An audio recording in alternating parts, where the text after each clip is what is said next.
Apart from the films and photographic evidence for these mysteries of the second kind, there are perplexed and often frightened eyewitnesses who'd like an answer just as much as I would. Gently. Water bailiff Alex Campbell reports he's seen the Loch Ness Monster 18 times. His closest encounter came one night as he rowed in a boat with a policeman friend, Constable John Fraser. There was this terrific upsurge of water. Terrific. I knew right away what it was. But poor John Fraser didn't, and he was scared stiff. And he said, "What in the name of heaven is that?" Oh, I said, "Don't worry, John, it's okay. It'll be okay." I said, "It's messy." Oh, that calmed him down a bit. But this surge kept going on, and then after what seemed to be 2 or 3 minutes, the surge still going on, we heard it breathing. And it was fantastic itself, that, because it was sounded exactly like a horse that had been running, and it was sounded like this.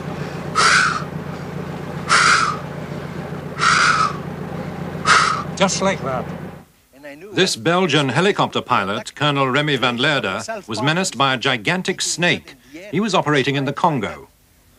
Now when I came down on that snake in his hole, on approaching it at the minimum speed, I would say at 20, 25 miles, and I would say at about 25, 30 foot up, the snake raised up by about, I would say, 10 foot. And I could very clearly and closely see the head, which was looking, and I could not make a better comparison, as with a very large horse, with big, very, very big jaws, looking triangular. And you're just standing up like there to me, and I feel and I'm convinced if I had been in its range, it would have struck at me, it would have been striking me. The Holmes family believe they came face to face with the legendary Serpent of the Sea.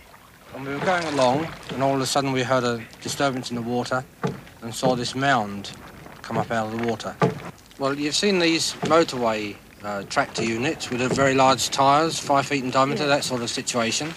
Well, if you can imagine one of those being released from below the water and then shooting up under its own propulsion, yes.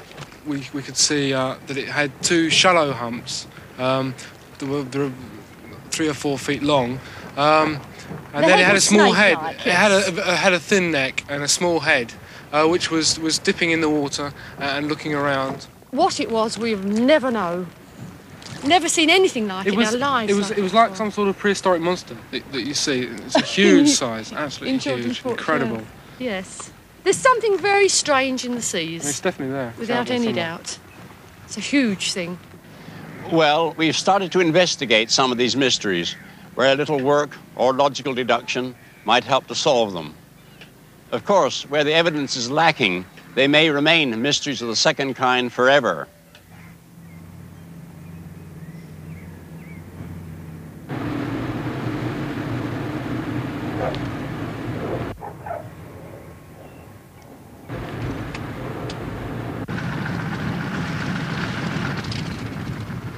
The steamy airport at Palma Sur, set deep in banana country near Costa Rica's border with Panama.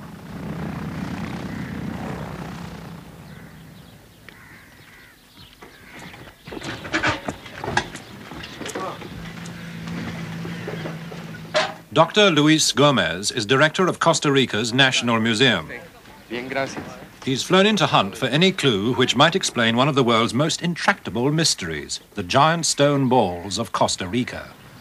Huge and uncannily perfect spheres, handmade and of unknown origin. They're even beside the airport runway. But Gomez's goal lies in the heart of the banana plantations, where an archaeologist has reported a new find.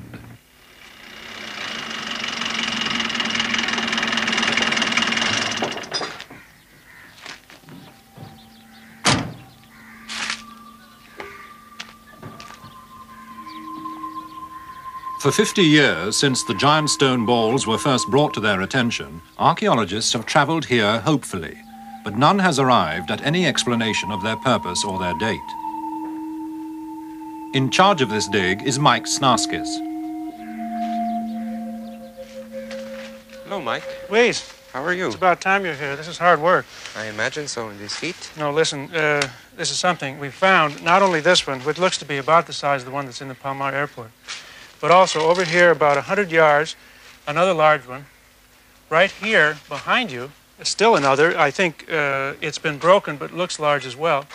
We probably have the arrangement that we read about years ago of balls in lines. There's absolutely nothing to tell who made the spheres or when or why. Bewildered archaeologists can merely clutch at straws. The fact that they are in lines brings into my mind the possibility that they represent actual maps of constellations, for instance. That's my favorite theory, but I don't know what... Mike, what do you think these stone balls were made for?